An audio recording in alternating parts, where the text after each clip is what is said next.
Hello শিক্ষার্থী বন্ধুরা, welcome to my channel learning English BD. তোমরা সবাই কেমন আছো? আশা করি তোমরা সবাই ভালো আছো। আজ আমরা আর্টিকেলের ব্যবহার শিখব, যাতে করে আর্টিকেলের ব্যবহার শিখে বোর্ড কোশ্চেনের সমাধান করতে পারি। তাহলে চলো আর দেরি না করে রুলসে চলে যাই। রুলসে যাবার আগে তোমাদের সবার কাছে রিকোয়েস্ট রইল, আমার এই নতুন চ্যানেলটিকে সাবস্ক্রাইব করে পাশে থাকা বেল বাটনটি প্রেস করে রাখবে এবং সাথে সাথে লাইক, কমেন্ট এবং ফেসবুকে শেয়ার করবে বন্ধুদের সাথে। এতে করে আমি অনুপ্রাণিত হব এবং পরবর্তীতে আরো মজার মজার ভিডিও তৈরি করব। তাহলে চলো আর দেরি না করে আমরা রুলসে চলে যাই। আমাদের প্রথম রুলসটি হবে এ অ্যান্ড দা, অর্থাৎ এ অ্যান্ড দা। আর্টিকেলে এ অ্যান্ড দা এর ব্যবহার মূলত নির্ভর করে কিসের উপরে? নাউনটির উপরে। অর্থাৎ আর্টিকেলে যে নাউন থাকে সেই নাউনের উপরে ডিপেন্ড করে, অর্থাৎ নাউনটার প্রোনাউনটা কিভাবে, উচ্চারণটা কিভাবে, সেই উচ্চারণের উপরে আমাদের আর্টিকেলগুলা ব্যবহার করতে হয়। আর্টিকেল এ এর ব্যবহার অর্থাৎ আমাদের দেখো কনসোনেন্ট কি, এ ই আই ও ইউ বাদে যেগুলা আছে, যে অতগুলা ইংলিশ বর্ণগুলো আছে সবগুলার পূর্বে কি বলে সেগুলোকে বলে কনসোনেন্ট। অর্থাৎ এ ই আই ও এই পাঁচটা আমাদের যে ভাওয়েলগুলো আছে, ভাওয়েল বাদে যাই আছে আর আমাদের ইংলিশ লেটারের বর্ণমালাগুলা সবগুলোতে কি কনসোনেন্ট। আমরা এটা অনেক পড়েছি, তারপরও আমি আবার বলছি তোমরা যাতে একটু স্মরণ করতে পারো। এই কনসোনেন্টের আগে আমাদের সাধারণত কি বসে? এ বসে। এটা হচ্ছে বেসিক লেভেলের আর্টিকেল। কনসোনেন্টের আগে কি বসে? এ বসে। নিচে একটি উদাহরণ দেওয়া আছে, দেখো, dash baseball, baseball dash baseball. আমাদের এখানে কি হবে? এ বেসবল। কেন এ হইলো? আমাদের দেখো প্রথমে বিটা হচ্ছে কি কনসোনেন্ট, পরেরটাও কি আমাদের বয়ের বি হচ্ছে কি কনসোনেন্ট, সবগুলোর আগে কনসোনেন্ট, যার কারণে আমাদের কি বসবে? এখানে এ বসবে। তাহলে পরবর্তীতে যাই আমরা, ভাওয়েল দ্বারা শুরু হওয়া শব্দের উচ্চারণ যদি ইউ এর মতো হয় তবে কি বসবে? আর্টিকেল এ বসবে। খেয়াল করো, আমরা এতক্ষণে যা শিখেছি, এই যে কিছুক্ষণ আগে যা শিখলাম সেটা হচ্ছে কি, আমাদের কনসোনেন্ট যদি থাকে তার পূর্বে এ বসে, কিন্তু এখানে আমাদের ভাওয়েল আছে, মানে ভাওয়েল আছে, ভাওয়েল থাকা সত্ত্বেও আমাদের এ বসবে। ভাওয়েল থাকা সত্ত্বেও আমাদের কি বসবে? এই যে এখানে আর্টিকেল এ বসবে। কেন আর্টিকেল এ বসবে? যেমন ধরো, আমরা একটু উদাহরণ দিয়ে দেখলে ভালো বুঝতে পারবো। A dash university, dash university.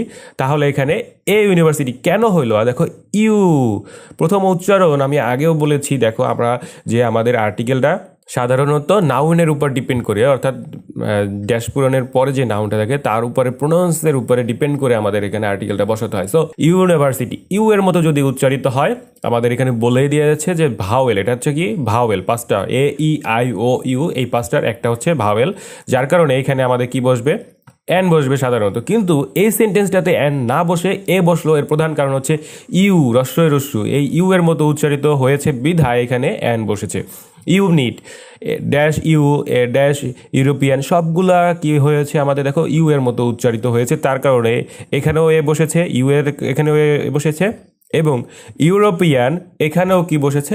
এ বসেছে। পরবর্তীতে দেখো, আমাদের ও ভাওয়েলের উচ্চারণ যদি ওয়া এর মতো হয় তবে আর্টিকেল এ বসে। ও ভাওয়েলের উচ্চারণ যদি ওয়া এর মতো হয় তবে কি বসবে? আমাদের এ বসবে। যেমন ড্যাশ ওয়ান টাকা নোট, ড্যাশ ওয়ান আই, অর্থাৎ এই ওয়ানের ও মানে পুরাটা কি আমাদের ওয়া না, ওয়া, এই যে ডাব্লিউ এ ওয়া, ও অন্তত ওয়া এর মতো উচ্চারিত হচ্ছে, যার কারণে আমাদের এখানে কি বসবে? আমাদের এ বসবে। তাহলে আর্টিকেল এন এর ব্যবহার শিখবো আমরা। সিঙ্গুলার কাউন্টেবল নাউনের প্রথম বর্ণ যদি ভাওয়েল দ্বারা শুরু হয়, অর্থাৎ প্রথমটা যদি ভাওয়েল দ্বারা শুরু হয়, তাহলে কি বসবে? আমাদের এন বসবে। আমরা আগেও জানি যে কনসোনেন্টের পূর্বে কি বসে? এ বসে। ভাওয়েলের পূর্বে কি বসবে?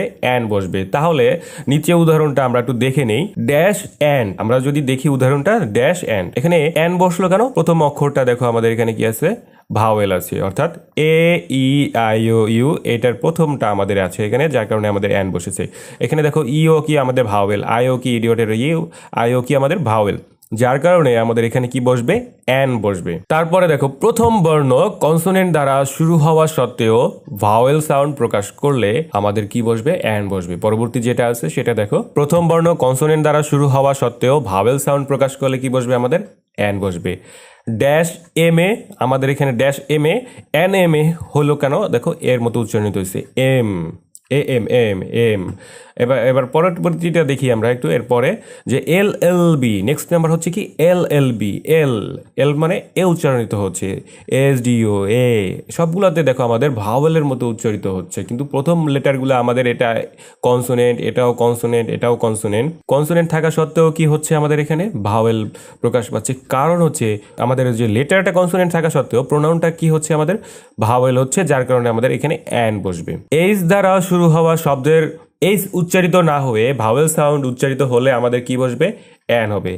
আগেও বলেছি কনসোনেন্ট যদি ভাওয়েলের মতো উচ্চারিত হয় তাহলে অ্যান বসবে, কিন্তু এইচ এর উচ্চারণটাও এইচ হচ্ছে কনসোনেন্ট, এর উচ্চারণটাও যদি ভাওয়েলের মতো উচ্চারিত হয় তারপরেও কি বসবে আমাদের অ্যান বসবে। আমরা দেখি প্রথম যে উদাহরণটি দেওয়া আছে, দেখো আমাদের এখানে ড্যাশ আওয়ার, এখানে কি হবে অ্যান আওয়ার হবে। ড্যাশ আওয়ার কেন অ্যান আওয়ার আওয়ার হলো, এইচ হচ্ছে কি ওয়া আওয়া অর্থাৎ আওয়ার, যার কারণে এখানে অ্যান হবে, উচ্চারিত হবে। হিয়ার এ সবগুলোতে দেখো অ্যান, অনেস্ট অন উচ্চারিত হচ্ছে, সবগুলোর পূর্বে আমাদের কি বসবে অ্যান বসবে। এখন দেখো আর্টিকেল দা এর ব্যবহার, কোনো নাউনকে নির্দিষ্ট করে বোঝাতে তার পূর্বে ডেফিনিট আর্টিকেল দা বসে। কোনো নাউনকে নির্দিষ্ট করে বোঝাতে তার পূর্বে ডেফিনিট আর্টিকেল দা বসে, অর্থাৎ যার সম্পর্কে পূর্বে বলা হয় অথবা দ্বিতীয়বার কোনো ব্যক্তি বা বস্তু সম্পর্কে বলা হলে তার পূর্বে আর্টিকেল দা বসে। দ্বিতীয়বার বলা যদি হয় তাহলে তার পূর্বে কি বসবে আমাদের দা বসবে। খেয়াল করো, আমরা একটি উদাহরণের সহিত যদি দেখি, this is a nice picture, this is a nice picture. এখন দেখো এই পিকচারটা একটা পিকচার, যার কারণে আমাদের প্রথমবার বলা হয়েছে, তার কারণে এখানে কি বসবে এ বসবে। কিন্তু দ্বিতীয়বার দেখো গিভ মি দ্য পিকচার, অর্থাৎ এই পিকচারটাকে আমাদেরকে বলা হয়েছে যে আমাকে ওই পিকচারটাই দাও, দ্বিতীয়বার বলা হয়েছে। দ্বিতীয়বার কি বলছে বলা হয়েছে, দেখো যার সম্পর্কে পূর্বে বলা হয় অথবা দ্বিতীয়বার কোনো ব্যক্তি বা বস্তু সম্পর্কে বলা হলে তার পূর্বে কি বসবে আর্টিকেল দা বসবে। তাহলে আমরা এটা ক্লিয়ার হয়ে গেলাম, give me the picture, give me the picture, অর্থাৎ এখানে দেখো আমাদের দ্বিতীয়বার এই পিকচারটিকে, আমাদের এই যে পিকচারটি, এই পিকচারটিকে আমাদের মিন করেছে, যার কারণে আমাদের এইখানে দা হলো। কিন্তু আগেরটা কিন্তু একটা পিকচারকে বলা হয়েছে, যার জন্য আমাদের কি হবে এখানে এ বসে যাবে। তাহলে পরবর্তীতে চলে যাই আমরা, আনকাউন্টেবল নাউনের পূর্বে আর্টিকেল হয় না। আনকাউন্টেবল নাউনের পূর্বে কি হয় না আর্টিকেল হয় না, তবে একটা কথা আছে, সেই কথাটি হচ্ছে নাউন ব্যবহারের সূত্র অনুযায়ী আনকাউন্টেবল নাউনের পূর্বে দা বসতে পারে। এটা একটু নোট ডাউন করে নেবে যে আনকাউন্টেবল নাউনের পূর্বে আর্টিকেল বসে না, কিন্তু তবে নাউনের ব্যবহারের সূত্র অনুযায়ী আনকাউন্টেবল নাউনের পূর্বে কি বসে দা বসতে পারে। এটা একটু জাস্ট তোমাদের একটু হিন্টস দিয়ে রাখলাম। পরবর্তীতে দেখি কার্ডিনাল নাম্বার। পরবর্তী নাম্বারটা হচ্ছে কি কার্ডিনাল নাম্বার, অর্থাৎ কার্ডিনাল নাম্বারটা আমরা ক্যালেন্ডারের কথা যদি চিন্তা করি, কার্ডিনালের সাথে ক্যালেন্ডারটা মিলে যায়। দেখো কার্ডিনাল আর ক্যালেন্ডার, প্রথম সবগুলোর আগেই কি আছে সি আসে। তো তোমরা যখন কার্ডিনাল যদি মনে না রাখতে পারো, তোমরা ক্যালেন্ডারের কথা মনে রাখবে, তাহলে অবশ্যই বুঝতে পারবে যে এটা কার্ডিনাল নাম্বার। কেন বলছি কার্ডিনাল আর ক্যালেন্ডার এক, কার্ডিনাল হচ্ছে দেখো 1 2 3 4 5 6 এক্সেট্রা, কিন্তু এই একই জিনিস আমরা ক্যালেন্ডারও কি সংখ্যা ব্যবহার করে থাকি। তো সংখ্যা যখন ব্যবহার করব তখন আমাদের ক্যালেন্ডার আর কার্ডিনাল একই জিনিস মনে রাখতে হবে, যে ক্যালেন্ডার কি আছে 1 2 3 4, তাহলে এটাও কি কার্ডিনাল নাম্বারও কি 1 2 3 4, এবং এর পূর্বে কি বসবে না আর্টিকেল বসবে না, অর্থাৎ কার্ডিনাল নাম্বারের পূর্বে কি বসবে না আর্টিকেল বসবে না। আমরা এটা মনে রাখবো, এটা মনে রাখলেই হবে যে 1 2 3 পূর্বে কি হবে না আর্টিকেল হবে না, এটা হলো সংখ্যা। কিন্তু এর পরবর্তীতে আমাদের একটা বিষয় আছে, সেটা হচ্ছে কি অর্ডিনাল নাম্বার। একটু আগে আমরা শিখলাম কার্ডিনাল নাম্বার, এখন শিখবো আমরা অর্ডিনাল নাম্বার। দেখো যে ফার্স্ট সেকেন্ড থার্ড ইত্যাদি নাম্বারগুলা কি আছে আমাদের অর্ডিনাল নাম্বার। এই যে দেখো ফার্স্ট সেকেন্ড থার্ড ইত্যাদি কি অর্ডিনাল নাম্বার। এই অর্ডিনাল নাম্বারের পূর্বে কিন্তু আবার দা বসে। কার্ডিনাল নাম্বারের পূর্বে আর্টিকেল বসবে না, কিন্তু অর্ডিনাল নাম্বারের পূর্বে দা বসবে। যেমন ধরো the first, the second, the third ইত্যাদি, এইসবের পূর্বে কি বসবে আমাদের আর্টিকেল দা বসবে। নিম্নে কবিতাগুলোর আগে আর্টিকেল দা বসে, অর্থাৎ একটা কবিতা আমরা পড়বো এখন, সেই কবিতাটা তোমরা সবাই, সুইট একটা কবিতা তোমরা মুখস্থ করবে। এই কবিতাটা যদি মুখস্থ করতে পারো আর্টিকেল অনেক অনেক কিছু তোমরা শিখতে পারবে। সো সবাই মুখস্থ করে ফেলবে, খাতায় নোট ডাউন করে এটা মনে করো একেবারে মুখের মাথায় নিয়ে আসতে হবে, অর্থাৎ ঠোঁটের মাথায়। ওকে, দেখো আমি একটু পড়ে শোনাই, তোমরা একটু এটা মনে রাখার চেষ্টা করো। আমি একবার পড়ে শোনাচ্ছি, তোমরা একটু এটা নিজেরাও পড়ে নেবে এবং মুখস্থ করে নেবে। চন্দ্র, সূর্য, সাগর, মহাসাগর আর নদী, পর্বত শ্রেণী, দ্বীপপুঞ্জ, উপসাগর থাকে যদি, উত্তর দক্ষিণ পূর্ব পশ্চিম মিলে এই পৃথিবী, জাতি সম্প্রদায় ধর্মগ্রন্থ পত্রিকায় লিখেন কবি, জাহাজ তারিকার ভৌগোলিক নাম এর আগে দায়ের ব্যবহার হয় সহজে জানলাম। তোমরা এটা মুখস্থ করবে যাতে করে তোমরা এটা ব্যবহার করতে পারো। এই যে এই ওয়ার্ডগুলা, এই সেন্টেন্সগুলা, এগুলোর পরে কি বসবে আমাদের দা বসবে। নিম্নে কবিতার শব্দগুলোর আগে দা বসে, আর এই কবিতার শব্দের পরে কি বসবে আমাদের, মানে এগুলোর আগে আমাদের কি বসবে দা বসবে। তাহলে নেক্সটে চলে যাই আমরা। এবার এসো আমরা ছন্দে কি বলি দায়ের ব্যবহার শিখি। একটু আগে আমরা একটা কবিতার মাধ্যমে শিখেছি, এখন আমরা কি করব ছন্দে একটা দায়ের ব্যবহারটা শিখব। নদী, সাগর, দ্বীপপুঞ্জ, জাহাজাদি, গিরি পর্বত, চন্দ্র, সূর্য, গ্রহ, তারা, আরও যত বিশ্ব ধরা, পৃথিবীতে একটি আছে যত, তার পূর্বে দা বসবে নেই ভিন্ন মতো। তাহলে আমরা কি একটু বিষয়টা বুঝতে পারছি? নদী, সাগর, দ্বীপপুঞ্জ, জাহাজাদি, গিরি পর্বত, এই সবগুলোর পূর্বে কি বসবে আমাদের দা ব্যবহার করতে হবে। এখন আমরা নেক্সটে চলে যাব। দেখো আমাদের নেক্সটে নেক্সট হচ্ছে যে এই যে যে একটু আগে আমরা যে কবিতা শিখলাম, যে ছন্দ শিখলাম, সেই ছন্দের আলোকে এই যে যে ব্যবহারগুলা আমরা এখন দেখে নেব। Dash moon, the moon, dash sun, the sun, অর্থাৎ আমরা একটু আগে পড়েছি না চন্দ্র, সূর্য, সাগর, মহাসাগর আর নদী, এইগুলা। এই দেখো দা পদ্মা, দা পদ্মা কি আমাদের নদী না? সেই জন্য এখানে দা বসবে। দেখো দা আটলান্টিক অশেন, মহাসাগর, দা হিমালয় পর্বতমালা, এবং the Persian Gulf, the north অর্থাৎ দিক, south, the east, the west, the earth, the Indians, the Muslims, the Holy Quran, the Daily Star, the Amir, the 24th October, the USA, the United Kingdom, সবগুলার আগে কি হয়েছে আমাদের দা ব্যবহৃত হয়েছে। তাহলে চলো নেক্সট নাম্বারে চলে যাই। যেসব স্থানে আর্টিকেল বসবে না, যেসব স্থানে আর্টিকেল বসবে না, এখানে একটা জিনিস আমাদের মনে রাখতে হবে যে এ অথবা অ্যান অনির্দিষ্ট একটি মাত্র ব্যক্তি বা বস্তুর ক্ষেত্রে ব্যবহৃত হয়। অনির্দিষ্ট একটি মাত্র ব্যক্তি বা বস্তুর ক্ষেত্রে এ অথবা অ্যান ব্যবহৃত হয়। কিন্তু এখানে দেখো প্লুরাল ওয়ার্ডের পূর্বে কি বসে না? আর্টিকেল এ অথবা অ্যান বসে না। মনে রাখতে হবে প্লুরাল ওয়ার্ডের পূর্বে কি বসে না? আর্টিকেল এ অথবা অ্যান বসে না। শুধুমাত্র সিঙ্গুলার এবং অনির্দিষ্ট ব্যক্তি বস্তুর ক্ষেত্রে এ অথবা অ্যান ব্যবহৃত হয়। যেমন ধরো dash book, a book, dash pen, a pen, dash apple, an apple. এই সব ক্ষেত্রে আমাদের কি বসবে? এ বসবে, কারণ এগুলো একটি মাত্র নির্দিষ্ট ব্যক্তি বা বস্তুর ক্ষেত্রে ব্যবহৃত হয়েছে। তাহলে আমরা পরবর্তী রুলসে চলে যাব।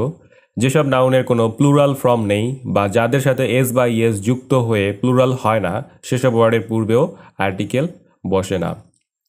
নিম্নে কবিতার মাধ্যমে আমরা একটা কবিতা শিখব, কবিতার মাধ্যমে কোথায় কোথায় আর্টিকেল বসে না সেটা জেনে নেব। তাহলে চলো আমরা কবিতাতে চলে যাই। কবিতাটা দেখো এরকম। তাহলে চলো আমরা এটা শিখে নেই। ভাষা, খাদ্য, গ্যাস আর রোগব্যাধি, অদৃশ্য তরল বস্তু, ক্ষুদ্রকণা থাকে যদি, পাঠ্য বিষয়, প্রাকৃতিক বস্তু, খেলাধুলা, এসব বিষয় করোনা অবহেলা। এইখানে যা আছে দেখো, বাংলা ভাষা, বাংলাটা হচ্ছে কি আমাদের ভাষা, ফ্রান্স ভাষা, একটা ভাষার নাম। পরবর্তীতে দেখো ব্রেড, মিট, এগুলো কি সবই আমাদের খাদ্য। গ্যাস হচ্ছে কি অক্সিজেন, হাইড্রোজেন, ইটিসি। আর রোগব্যাধি কি ম্যালেরিয়া, ক্যান্সার, এইডস, এগুলো সবগুলা কি হচ্ছে রোগব্যাধি। অদৃশ্য হচ্ছে কি ইনফরমেশন এবং অ্যাডভাইস, এগুলো কি আমাদের ইনফরমেশন, অ্যাডভাইস, অদৃশ্য বস্তু। তরল বস্তু কি টি, স্যুপ, অয়েল। ক্ষুদ্রকণা হচ্ছে কি স্যান্ড, রাইস, ফ্লাওয়ার, এইগুলো যদি থাকে। এবং পাঠ্য বিষয় হচ্ছে কি দেখো physics, history, chemistry, accounting, Bangla, history, economic, এগুলো যদি থাকে। প্রাকৃতিক বস্তু হচ্ছে কি সানশাইন, ডার্কনেস। খেলাধুলা হচ্ছে কি ফুটবল, ক্রিকেট, চেস, এসব বিষয়ে কি হবে আমাদের নন কাউন্ট, এগুলোর আর কোনো অবহেলা করতে হবে না, এগুলোতে আমাদের আর্টিকেল বসবে না। যেমন ধরো dash bread, dash would, dash oil, etc. আমরা চলো পরবর্তীতে যাই। বিভিন্ন প্রতিযোগিতামূলক পরীক্ষায় আসা কিছু গুরুত্বপূর্ণ উদাহরণ আমরা নিচে শিখবো। এখন আমরা কি বিভিন্ন প্রতিযোগিতামূলক পরীক্ষা, অর্থাৎ আমাদের বিভিন্ন পরীক্ষাতে এসেছে যেসব উদাহরণগুলো, সেগুলো আমরা একটু জেনে নেব। তাহলে চলো আমরা সেই সব কোশ্চেনগুলো জেনে নেই, প্রশ্নগুলা দেখো। He learned dash English when he was in the USA. এখানে দেখো আর্টিকেল ক্রস বসেছে, নো আর্টিকেল। কেন এখানে ক্রস বসলো? এর প্রধান কারণ হচ্ছে একটা ভাষা, দা। আমরা আগেও পড়েছিলাম, দেখো এখানে কি আছে, ভাষা, ফ্রান্স, বাংলা, এগুলার জন্য আমাদের কি হবে? এখানে ক্রস বসবে। My neighbour is a photographer, let's asked him for dash advice. অ্যাডভাইসটা অদৃশ্য, যার কারণে এখানে বসলো। ইউরোপিয়ানেরই, যার কারণে এ বসবে। এবং দেখো I only want a little, little, few, পূর্বে কি বসবে আমাদের? এ বসবে। পরবর্তীতে দেখো রোগ ব্যাধির নাম, তার পূর্বে ক্রস বসবে। কমফোর্টেবল লাইফ, কনসোনেন্ট, এ বসবে। ফিউ, এই যে ফিউ কথার পূর্বে আমাদের এ বসবে। এগ্রিকালচার হচ্ছে কি নেচার, প্রাকৃতিক বস্তু, যার কারণে এখানে কি বসবে আমাদের? পিসেস, একটি মাত্র বিষয়ের কথা বলা হয়েছে, যার কারণে এখানে এ বসবে। সিনারি হচ্ছে নেচার, নেচারের কারণে এখানে কি বসলো আমাদের? ক্রস বসে গেল। তাহলে আমরা আসলে বুঝতে পারলাম যে কিভাবে আর্টিকেলটা শিখতে হয়। আর তোমরা যারা আমার চ্যানেলটি এখনও দয়া করে সাবস্ক্রাইব করোনি, প্লিজ সাবস্ক্রাইব করো। পাশে থাকা বেল বাটনটি প্রেস করে বন্ধুদের সাথে শেয়ার করো, লাইক করো, কমেন্ট করো। সবাইকে ধন্যবাদ শিখবার জন্য, দেখবার জন্য, এবং অবশ্যই তোমরা আমাদের সাথে থাকবে।